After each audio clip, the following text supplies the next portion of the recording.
تو وہ کہیں گے نہیں نہیں جی نہیں، مجھے کہاں سے خوشی ہوئی، لیکن چونکہ ایک غلط کام ہو رہا تھا جناب، وہاں اس قسم کا احتجاج ہو رہا تھا، احتجاج نہیں وہ حملے کہیں گی، تو اس وجہ سے میں نے تو کوئی ایسی بات نہیں کی۔ یہ ایسے ہی ہے جیسے پی ٹی آئی والے آج کل کہتے ہیں، ان سے پوچھا جاتا ہے کہ ٹرمپ جناب اب صدر بن گئے تو وہ نواز جو گورنمنٹ سے بات کریں گے اور عمران خان کی رہائی کے لیے کوشش کریں، وہ کہتے ہیں نہیں نہیں نہیں نہیں، ہم کوئی ان کے غلام تھوڑی ہیں، ہم نہیں، وہ اپنے طور پر کچھ کرتے ہیں تو کریں، ہمیں ان سے کوئی امیدیں نہیں ہیں۔ حالانکہ دل میں لڈو پھوٹ رہے ہوتے ہیں ان کے بھی کہ چلیں وہ آ کر عمران خان صاحب کو چھڑوائیں تو صحیح۔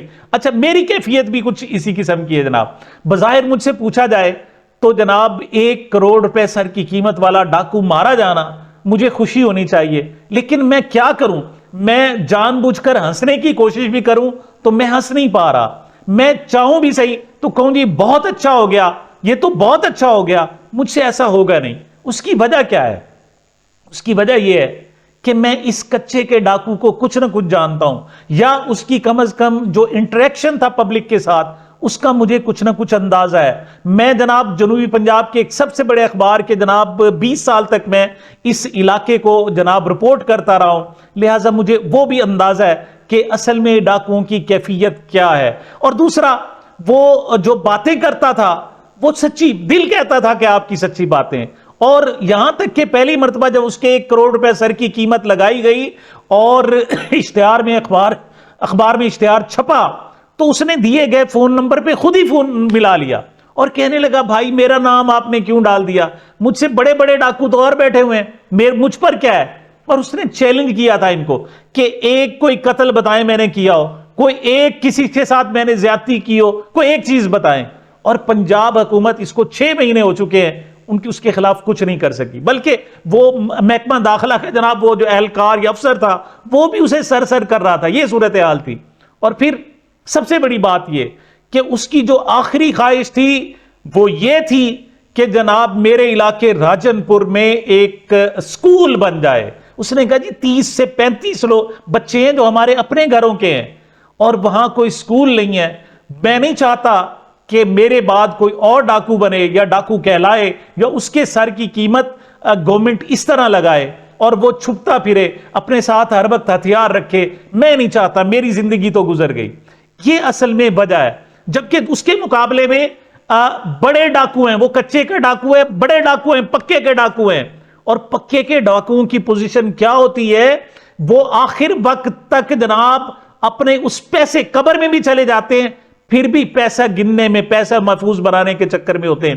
دونوں کی جناب میں مثال دیتا ہوں۔ سب سے پہلے دیکھیں کہ اس کی آخری گفتگو کیا تھی، وہ سکول کے بنانے کو اپنی عزت اور اپنی انا کا مسئلہ بنا رہا تھا کہ کسی نے اسے امید دلائی تھی کہ جناب ایک سکول بنا لو۔ کیا کہہ رہا تھا ذرا سنیں۔ السلام علیکم پیارے بھائی، کیا حال ہے؟ ٹھیک ہو؟ خیریت سے ہو؟ طبیعت سے ٹھیک ہے؟ اللہ پاک آپ کو خوش رکھے، آباد رکھے۔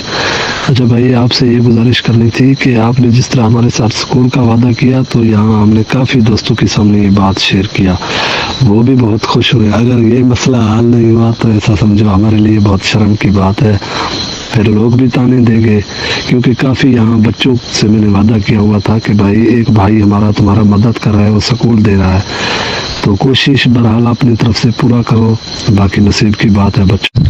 ماشاءاللہ ماشاءاللہ، ٹھیک ہے بھائی، اللہ پاک آپ کو جزائے خیر دے، اللہ پاک دینے والوں کو اچھا بنائے، ہمارے لیے اچھے ثنیہ بنائے ہمارے بچوں کے لیے۔ اس وقت کم از کم میرے ارد گرد نزدیک آپ کی یعنی سکول کے انتظار میں 35 بچے ہیں جو آپ کی منتظر ہے سکول کی۔ ان کے علاوہ پھر 1-2 کلومیٹر فاصلے پر اور بھی بستیاں ہیں، گاؤں ہیں ہمارے قبیلے کی، دوسرے قبیلے کی، ان تک بھی آپ پہنچیے، وہ سب انتظار میں ہے۔ تو بہرحال آپ ایک نیکی کی طرف بڑھ رہے ہیں، مجھے امید ہے کہ اللہ پاک اس میں آپ کو کامیابی دے گا۔ اور دوسری طرف جناب صورتحال یہ ہے کہ 3 مرتبہ کے وزیر اعظم، پکے کے ڈاکو بھی تو موجود ہیں نا جناب، تو وہاں پاکستان میں 3 مرتبہ کا وزیر اعظم اور اس کی بیٹی اب وزیر اعلیٰ، اب وہ جناب بہانہ کر کے گئے کہ ہم علاج کرانے جا رہے ہیں سوئٹزرلینڈ میں، جنیوا میں۔ اچھا اب اس کو سرچ کریں، وہاں کوئی اس حوالے سے کوئی بڑا ہاسپٹل نہیں ہے، کوئی جناب وہ ہب نہیں ہے میڈیکل کا، وہاں تو اس کی ایک ہی جناب ہے کہ وہاں جناب بینکوں میں چوری کیا ہوا مال رکھا جاتا ہے، صرف ایک ہی ضرورت ہے اور کوئی ضرورت نہیں وہاں پر. سوئس بینک کا جناب مشہور ہے وہاں واقعات کے جناب کس طریقے سے پاکستان اور دنیا بھر سے جناب وہاں سوئس بینکوں میں بھرے ہوئے حرام کی کمائی سے. اب اس حوالے سے عمران ریاض صاحب جو کہہ رہے ہیں وہ کہہ رہے ہیں جناب کہ اب آخری چونکہ وقت ہے, کوئی زندگی کا کوئی پتہ نہیں ہوتا, دولت پڑی ہوئی ہے, اور عام طور پر اس قسم کی جو حرام کی کمائی ہوئی دولت ہوتی ہے وہ ان بینکوں میں پڑی جاتی ہے, ان کا کوئی بلی وارث نہیں ہوتا. مطلب عرب لوگوں کے بہت سارے ڈکٹیٹرز کے پیسے وہاں پڑے ہوئے ہیں جناب, ان کو کوئی لینے والا اکاؤنٹ والا نہیں, کسی کو اندازہ نہیں ہے. لیکن پھر جب آخری وقت آتا ہے تو کوشش کی جاتی ہے کہ یہ رقم سیکیور کر لی جائے, اور اس کے لیے ضروری ہے کہ جس کے نام جناب آپ یہ دولت کرنا چاہتے ہیں اس کو بھی بلایا جائے, اور جو آپ خود بھی موجود ہو ان کے سامنے بیان دے, پھر اکاؤنٹ ٹرانسفر ہوتے ہیں ورنہ نہیں ہوتے. یہ نشاندہی میں نہیں کر رہا جناب, یہ عمران ریاض خان صاحب کر رہے ہیں کہ آخر نواز شریف صاحب بھی اچانک جنیوا اور سوئٹزرلینڈ سوئس بینک کو کیوں گئے, اور مریم نواز کو بھی جب پورے پنجاب میں جناب اس وقت جناب سموگ ایک زہر کی طرح جناب بارش ہو رہی ہے, وہ یہاں سے فرار ہو کر جنیوا کیوں پہنچی ہیں, اور صرف دونوں جناب یہ کیوں گئے ہیں باپ بیٹا, اس کی وجہ بتا رہے ہیں عمران ریاض خان, ذرا سنیں. جنیوا مریم نواز گئی ہیں جی, وہاں ان کے والد بھی پہنچے. یہ سوئٹزرلینڈ ہے جی, سوئٹزرلینڈ میں کون سا علاج ہوتا ہے؟ ساری دنیا جانتی ہے کہ سوئٹزرلینڈ جو ہے وہ پیسہ چھپانے کی جگہ ہے.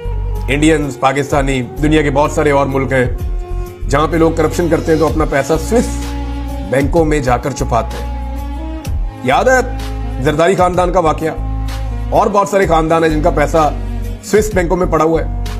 ایک دور میں ڈار صاحب نے شور مچایا تھا کہ سوئس بینکوں سے پیسہ واپس آ جائے تو پاکستان کا پتہ نہیں کیا ہو جائے گا. تو سوئس بینکوں میں پیسہ چھپایا جاتا ہے. سوئٹزرلینڈ جب جاتے ہیں تو پیسہ چھپاتے ہیں. اور دیکھیں اگر 2 نسلیں جا رہی ہیں نا تو اس کا مطلب یہ ہے کہ پہلی نسل اپنا پیسہ دوسری نسل کو ٹرانسفر کر رہی ہے یا اس کے اختیارات ٹرانسفر کر رہی ہے. یہ میں آپ کو صرف شبہ بتا رہا ہوں جو سوالات لوگوں کی طرف سے اٹھائے جا رہے ہیں. علاج تو لندن میں ہوتا ہے بہترین, اور کئی اور ملک ہیں جہاں علاج ہوتا ہے. اور جناب جب ایسی صورتحال ہو کہ آپ کے جناب کمپیریزن ہو, ایک چھوٹا ڈاکو, ایک بڑا ڈاکو, ایک کچے کا ڈاکو, ایک پکے کا ڈاکو, اور ان کی آخری وقت جو ایکٹیویٹی ہو وہ کہہ رہا ہو کہ نہیں میں اپنے بچوں کو ڈاکو نہیں بنانا چاہتا, میں چاہتا ہوں کہ وہ جناب پڑھ لکھ کے بڑے آدمی بنے, حرام نہ کھائیں.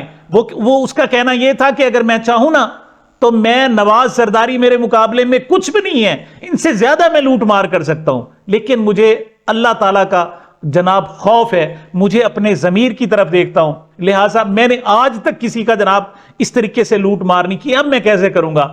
تو بہرحال ایک طرف جناب سکول اور جناب تعلیم کی بات ہو رہی ہو, حق کی اور سچ کی بات ہو رہی ہو, اور دوسری طرف اپنی لوٹی ہوئی دولت ٹھکانے لگانے کی بات ہو رہی ہو, تو آپ بتائیں آپ کی طرف کیا ہوگا. نمبر 2, اس کو کوئی موقع نہیں دیا گیا. مطلب اگر اس نے واقعی کوئی کیا تھا اس قسم کی حرکتیں, اس نے ڈکیتی کی تھی, تو اس کو موقع ملنا چاہیے تھا. اب وہ پنجاب پولیس کے انکاؤنٹر میں مارا گیا یا پھر اپنے ساتھی کی, جو بھی ہوا اس کو فقط میں نہیں کہہ سکتا کہ میں کوئی خوشی کا اظہار کروں جناب, میں کوئی ڈھول بجاؤں جناب, میں شادیانے بجاؤں, میں زبردستی مسکراؤں. سیدھی سی بات ہے, بظاہر مجھے غلط نظر آتا ہے کہ جناب ایسا نظر آتا ہے کہ چلے ایک شخص مارا گیا, لیکن اس کو چونکہ صفائی کا موقع نہیں دیا گیا, اور جو اس پر الزامات ہیں وہ ثابت نہیں ہو سکے, اور الزامات اس کے کنڈکٹ سے کے چونکہ خلاف نظر آ رہے تھے, لہٰذا مجھے کوئی مطلب اچھا نہیں لگ رہا. لیکن دوسری طرف جناب ہماری صحافی ہیں, مجھے مظہر عباس صاحب پر بھی بڑا افسوس ہوتا ہے. مطلب مجھے آسمہ شیرازی صاحب کی کھلکھلاہٹ پر, مسکراہٹ پر کوئی اعتراض نہیں ہے, وہ تو خمیر ہی وہاں کا ہے نا جی, تو وہ تو وہاں سے اٹھے گا. لیکن اب اس واقعے کو جناب 4 دن ہو گئے ہیں اور ابھی تک مظہر عباس کی یہ خبر ثابت نہیں ہو سکی, اور جو اب تک اطلاعات آ رہی ہیں وہ کہہ رہے ہیں نہیں ایسا ہے ہی نہیں, یہ بالکل غلط ہے کہ جناب اس قسم کی واقعات ہوں اور وہاں سے جناب ان کو ڈیپورٹ کرنے کی کوشش کی جا رہی ہو. ایسا کوئی واقعہ سرے سے موجود ہی نہیں ہے. اظہر مشوانی صاحب کہتے ہیں برطانیہ UK سے نہ کوئی پاکستانی ڈیپورٹ ہوا ہے اور نہ ہی ہو سکتا ہے. یہ صرف اوورسیز پاکستانیوں کو مافیا کے خلاف احتجاج سے روکنے اور ڈرانے کی ناکام کوشش ہے. ایسی گفتگو جناب سعید اکبر صاحب کہہ رہے ہیں جناب, وہ جو احتساب کے سامنے سابق تھے, ایسی صورتحال جناب شہباز گل کر رہے ہیں, ایسی صورتحال جناب دوسرے لوگ کر رہے ہیں, ایسی گفتگو جناب کہ ایسی کوئی بات نہیں. مجھے حیرت ہے کہ جناب میں انتظار کروں گا, مزید بھی انتظار کروں گا کہ کچھ لوگوں کو ڈیپورٹ کیا جائے اور اس کی جو وجہ ہو وہ قاضی فائز عیسائی ہو, ایسا نہیں کسی اور وجہ سے, ان میں 12 عورتیں ہوں اور جناب 24 مرد ہوں, 36 لوگ ہوں, مجھے انتظار رہے گا. لیکن اگر ایسا نہیں ہوتا تو مجھے مظہر عباس پر بھی افسوس ہوگا کہ انہوں نے کس قسم کی گفتگو کر دی, کیا کر دی. میں 2 صحافیوں کا جناب اور بات کرنا چاہوں گا, وہ یہ کہ جناب بھارتی الیکشن ہوئے امریکہ میں اور ڈونلڈ ٹرمپ جناب وہاں جیت گیا. اس پر ارشاد بھٹی نے کیا خوبصورت جناب اس کو تمثیل سے سمجھایا.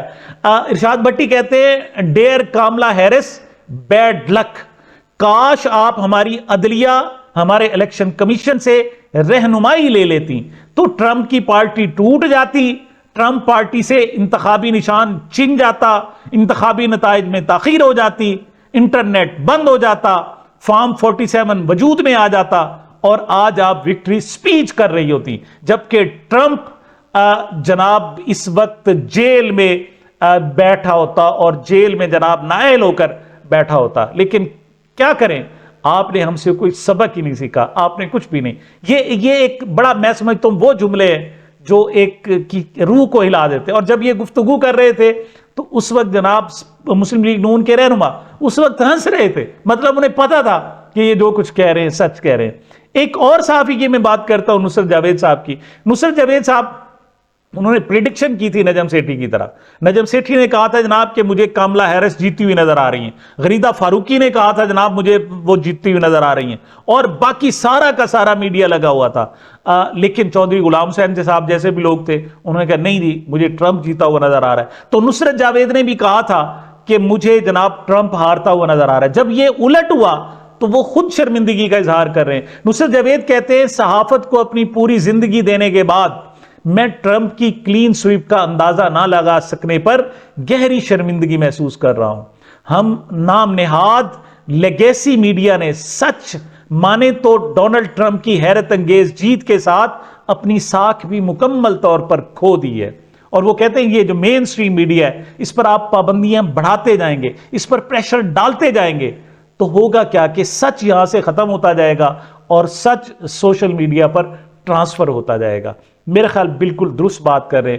میں جناب شاہد لونڈ کی اس قتل پر یا اس کے مارے جانے پر میں چاہوں بھی صحیح تو مسکرا نہیں سکتا. کیوں؟ وہ ہوگا ڈاکو ہوگا, لیکن مجھے باقی جو نظر آ رہے ہیں اس سے بڑے ڈاکو نظر آ رہے ہیں.